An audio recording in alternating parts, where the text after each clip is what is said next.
ऋषियों ने पूछा, सूत जी, शिवलिंग को किस प्रकार स्थापित करनी चाहिए? उसका लक्षण क्या है तथा उसकी पूजा किस प्रकार करनी चाहिए? किस देश काल में एवं किस द्रव्य से उसको निर्मित करना चाहिए? सूत जी ने कहा, मैं तुम लोगों से इस विषय का वर्णन करता हूँ। ध्यान से सुनो एवं समझो। अनुकूल एवं शुभ समय में किसी पवित्र तीर्थ में, नदी इत्यादि के तट पर अपनी रुचि के अनुकूल ऐसी जगह पर शिवलिंग की स्थापना करनी चाहिए जहाँ नित्य पूजन की जा सके। पार्थिव द्रव्य, जलमय द्रव्य अथवा तेजस पदार्थ से अपनी रुचि के अनुसार कल्पोक्त लक्षणों से युक्त शिवलिंग का निर्माण करके उसकी पूजा करने से उपासक को उस पूजा का पूरा पूरा फल प्राप्त होता है। संपूर्ण शुभ लक्षणों से युक्त शिवलिंग की यदि पूजा की जाए तो तत्काल पूजा का फलदायक होता है। यदि जल प्रतिष्ठा करनी हो तो उसके लिए छोटा सा शिवलिंग अथवा विग्रह श्रेष्ठ माना जाता है, और यदि अचल प्रतिष्ठा करनी हो स्थूल शिवलिंग अथवा विग्रह अच्छा माना गया है। उत्तम लक्षणों से युक्त शिवलिंग की पीठ सहित स्थापना करनी चाहिए। शिव पीठ मंडलाकार, गोल, चौकोर, त्रिकोण अथवा खाट के पाए की भांति ऊपर नीचे मोटा और बीच में पतला होना चाहिए। ऐसा लिंग पीठ महान फल देने वाला होता है। पहले मिट्टी, प्रस्तर आदि अथवा लोहे आदि से शिवलिंग का निर्माण करना चाहिए। जिस द्रव्य से शिवलिंग का निर्माण हो उसी से उसका पीठ भी बनाना चाहिए। यही स्थावर अचल प्रतिष्ठा वाले शिवलिंग की विशेष बात है। चल प्रतिष्ठा वाले शिवलिंग में भी लिंग और पीठ का एक ही उपादान होना चाहिए, किंतु बाण लिंग के लिए यह नियम नहीं है। लिंग की लंबाई निर्माणकर्ता या स्थापना करने वाले यजमान के 12 अंगुल के बराबर होनी चाहिए। ऐसे ही शिवलिंग को उत्तम कहा गया है। इससे कम लंबाई हो तो फल में कमी आ जाती है, अधिक हो तो कोई दोष की बात नहीं है। चर लिंग में भी वैसा ही नियम है। उसकी लंबाई कम से कम कर्ता के 1 अंगुल के बराबर होनी चाहिए। उससे छोटा होने पर अल्प फल मिलता है, किंतु उससे अधिक होना कोई दोष की बात नहीं है। यजमान को चाहिए कि वह पहले शिल्प शास्त्र के अनुसार एक निमान या देवालय बनवाए जो देवगणों की मूर्तियों से अलंकृत हो। उसका गर्भगृह बहुत ही सुंदर, सुदृढ़ और दर्पण के समान स्वच्छ हो। उसे 9 प्रकार के रत्नों से विभूषित किया गया हो। उसमें पूर्व और पश्चिम दिशा में 2 मुख्य द्वार हो। जहाँ शिवलिंग को स्थापित करनी हो उस स्थान के गर्भ में नीलम, लाल वैडूर्य, श्याम मरकत, मोती, मुंगा, गोमेद और हीरा नवरत्नों को तथा अन्य महत्वपूर्ण द्रव्यों को मंत्रों के साथ छोड़ें। सद्योजात आदि 5 वैदिक मंत्रों। 5 वैदिक मंत्र। 1 ओम सद्योजातम प्रपद्यामि सद्योजाताय वै नमो नमः। 2 भद्रे भवेनाति भावे भवस्म भवोद्भवाय नमः। 3 ओम वामदेवाय नमो ज्येष्ठाय नमः। 4 श्रेष्ठाय नमो रुद्राय नमः कालाय नमः कलविकर्णाय नमो बलविकर्णाय नमो बलाय नमो बलप्रमथनाय नमः। 5 सर्वभूतात्मनाय नमो मनोरथाय नमः। द्वारा शिवलिंग का 5 स्थानों में क्रमशः पूजन करके अग्नि में हविष्य की अनेक आहुतियां दे और परिवार सहित मेल करके गुरु स्वरूप आचार्य को धन से तथा भाई बंधुओं की संतुष्टि मनचाही वस्तुएं देकर करे। याचकों को जड़ सुवर्ण, ग्रह एवं भू संपत्ति तथा चेतन, गो आदि वैभव प्रदान करें।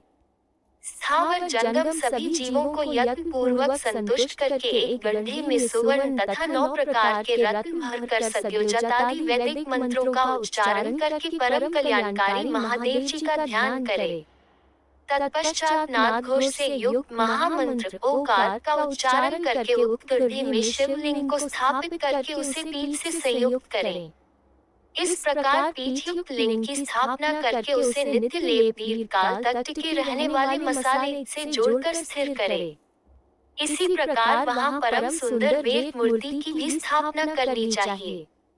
सारांश है कि भूमि संस्कार आदि की सारी विधि जैसी लिंग प्रतिष्ठा के लिए कही गई है, वैसी ही वेद मूर्ति प्रतिष्ठा के लिए भी समझनी चाहिए। अंतर इतना ही है कि लिंग प्रतिष्ठा के लिए प्रणव मंत्र के उच्चारण का विधान है, परंतु वेद की प्रतिष्ठा पंचाक्षर मंत्र ओम नमः शिवाय जहाँ लिंग की प्रतिष्ठा हुई है, उस स्थान के बाहर उत्सव के लिए सवारी निकालने आदि के हेतु मूर्ति को रखना आवश्यक है। मूर्ति को बाहर से भी लिया जा सकता है। उसे गुरुजनों से ग्रहण करें।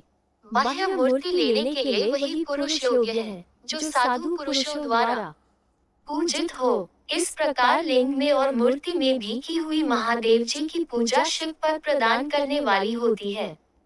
स्थावर और जंगम के भेद द्वारा लिंग दो प्रकार का बोला गया है। वृक्ष, लता आदि को स्थावर लिंग कहते हैं और कृमि कीट आदि को जंगम लिंग। स्थावर लिंग को सींचने आदि के द्वारा सेवा करनी चाहिए और जंगम लिंग की तृप्ति आहार एवं जल आदि देकर किया जाना उचित है। उन स्थावर जंगम जीवों को सुख पहुंचाने में अनुरक्त होना भगवान शिव का पूजन है, ये विद्वान पुरुष मानते हैं। यो चराचर जीवों को ही भगवान शंकर का प्रतीक मानकर उनका पूजन करना चाहिए। इस तरह महालिंग की स्थापना करके विविध उपचारों द्वारा उसकी पूजा करें। अपनी शक्ति के अनुसार नित्य पूजा करनी चाहिए तथा देवालय के पास ध्वजारोपण भी करना चाहिए। शिवलिंग साक्षात शिव का पद प्रदान करने वाला है, अथवा जल लिंग में षोडशोपचार द्वारा यथोचित रीति से क्रमशः पूजन करे। ये पूजन भी शिव पद प्रदायक है। आवाहन, आसन, अर्घ्य, पाद्य, पाद्याग्र आचमन, अभ्यग्र पूर्वक स्नान, वस्त्र एवं यज्ञोपवीत, गंध, पुष्प, धूप, दीप, नैवेद्य, तांबूल समर्पण, नीराजन, नमस्कार और विसर्जन ये 16 उपचार हैं। अथवा अर्घ्य से लेकर नैवेद्य तक विधिवत पूजन करे। अभिषेक, नैवेद्य, नमस्कार और तर्पण ये सब यथाशक्ति नित्य करें। इस तरह किया हुआ शिव का पूजन शिव पद प्राप्त कराने वाला होता है। अथवा किसी मनुष्य, ऋषियों, देवताओं, अपने आप प्रकट हुए स्वयंभू अथवा अपने नूतन स्थापित किए शिवलिंग में भी उपचार समर्पण पूर्वक पूजन करने से या पूजन की सामग्री देने से भी ऊपर जो कुछ कहा गया है, मनुष्य वह सारा फल प्राप्त कर लेता है। क्रमशः परिक्रमा और नमस्कार करने से भी शिवलिंग, शिव पद की प्राप्ति होती है। यदि नियम पूर्वक शिवलिंग का दर्शन मात्र कर लिया जाए तो वह भी कल्याणप्रद होता है।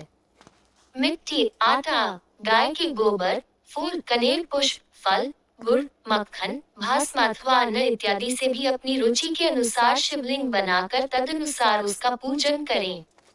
अथवा प्रतिदिन 10,000 प्रणव मंत्र का जप करें अथवा दोनों संध्याओं के समय एक सहस्त्र प्रणव का जप किया करे।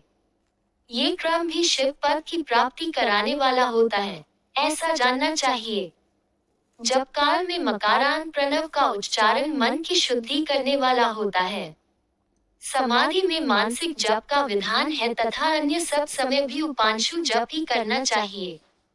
नाद और बिंदु से युक्त ओंकार के उच्चारण को विद्वान पुरुष समान प्रणव कहते हैं। यदि प्रतिदिन आदर पूर्वक 10,000 पंचाक्षर मंत्र का जप किया जाए या दोनों संध्याओं के समय एक सहस्त्र का भी जप किया जाए तो उसे शिव पद की प्राप्ति कराने वाला समझना चाहिए। ब्राह्मणों के लिए आदि में प्रणव से युक्त पंचाक्षर मंत्र अच्छा बताया गया है।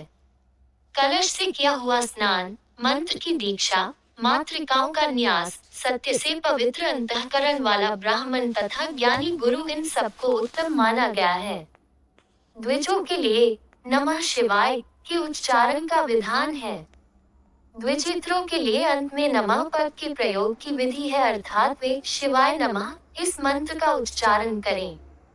स्त्रियों के लिए भी कहीं कहीं विधि पूर्वक नमोक्त उच्चारण का ही विधान है, अर्थात वे शिवाय नमः का ही जप करें। कोई कोई ऋषि ब्राह्मण की स्त्रियों के लिए नमः पूर्वक शिवाय के जप की अनुमति देते हैं, अर्थात वे नमः शिवाय का जप करें। पंचाक्षर मंत्र का 5 करोड़ जप करके मनुष्य भगवान सदाशिव के समान हो जाता है। 1, 2, 3 अथवा 4 करोड़ का जाप करने से मनुष्य क्रमशः ब्रह्मा, विष्णु, रुद्र तथा महेश्वर का पद प्राप्त करता है। अथवा मंत्र में जितने अक्षर हैं, उनका पृथक पृथक 1-1 लाख जाप करें अथवा समस्त अक्षरों का एक साथ ही जितने अक्षर हो उतने लाख जप करें। इस तरह के जाप को शिव पद की प्राप्ति कराने वाला समझ लेना चाहिए। यदि 1000 दिनों में प्रतिदिन 1000 जप के क्रम से पंचाक्षर मंत्र का 10 लाख जप पूर्ण कर लिया जाए और प्रतिदिन ब्राह्मण भोजन कराया जाए तो उस मंत्र से अभिष्ट कार्य की सिद्धि प्राप्त होने लगती है। ब्राह्मण को चाहिए कि वह प्रतिदिन प्रातःकाल 1008 बार गायत्री का जप करें। ऐसा करने पर गायत्री क्रमशः शिव पद प्रदान करने वाली होती है। वेद मंत्रों और वैदिक सूक्तों का भी नियमों के अनुरूप जप करना चाहिए। वेदों का पारायण भी शिव पद की प्राप्ति कराने वाला है, ऐसा जानना चाहिए। अन्यान्य जो बहुत से मंत्र है, उनका भी भक्ति पूर्वक जितने अक्षर हो, उतने लाख जप करें। इस प्रकार जो यथाशक्ति जप करता है, वह क्रमशः शिव पद मोक्ष प्राप्त कर लेता है। अपनी रुचि के अनुसार किसी एक मंत्र को अपनाकर मृत्यु पर्यंत प्रतिदिन उसका जप करना चाहिए अथवा ओम ओम मंत्र का प्रतिदिन 1 सहस्त्र जप करना चाहिए।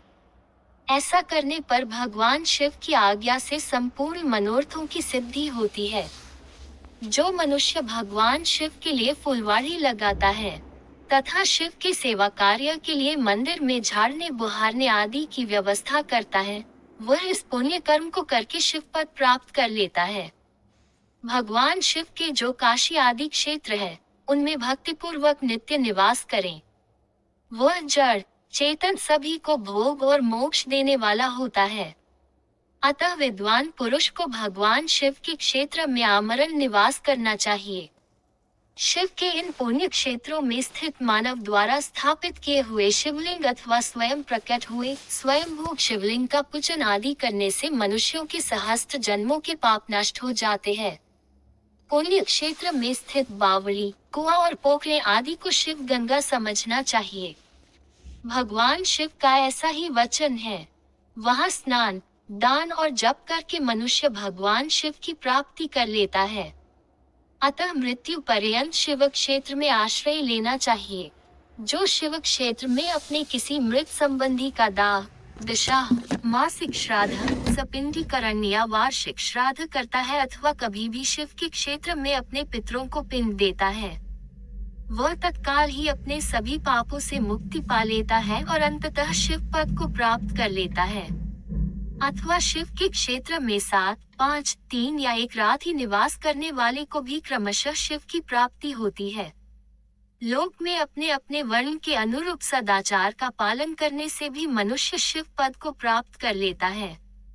लोक में अपने अपने वर्ण के अनुरूप सदाचार का पालन करने से भी मनुष्य शिव पद की प्राप्ति कर लेता है। वर्णानुकूल आचरण से तथा भक्ति भाव से वह अपने सत्कर्म का अतिशय फल पा लेता है। कामना पूर्वक किए हुए अपने कर्म के अभीष्ट फल को वह शीघ्र ही पा लेता है। निष्काम भाव से किया हुआ सारा कर्म साक्षात शिव पद की प्राप्ति कराने वाला होता है। दिन के 3 विभाग प्रातः, मध्याह्न और सायाह्न, इन तीनों में क्रमशः एक एक प्रकार के कर्म का संपादन किया जाता है। प्रातः काल को शास्त्र विहित नित्य कर्म के अनुष्ठान का समय समझना चाहिए। मध्याह्न काल सकौम कर्म के लिए उपयोगी है तथा सायंकाल शांति कर्म के लिए उपयोगी है, ऐसा जानना चाहिए। इसी प्रकार रात्रि में भी समय का विभाजन किया गया है। रात के 4 प्रहरों में जो बीच के 2 प्रहर है, उन्हें निशीथ काल कहा गया है। विशेषतः उसी काल में की हुई भगवान शिव की पूजा अभीष्ट फल को देने वाली होती है। अपने अपने अधिकार के अनुसार ऊपर कहे गए किसी भी कर्म के द्वारा शिवाराधना करने वाला पुरुष यदि सदाचारी है और पाप से डरता है तो उन सभी कर्मों का पूरा पूरा फल की प्राप्ति कर लेता है। ऋषियों ने कहा, सूत जी, पुण्य क्षेत्र कौन कौन से हैं, जिनका आश्रय लेकर सभी स्त्री पुरुष शिव पद प्राप्त कर सकते हैं, ये हमें संक्षेप में बताइए। सूत जी ने कहा, श्रद्धा के साथ तुम सभी पुण्य क्षेत्रों का वर्णन सुनो।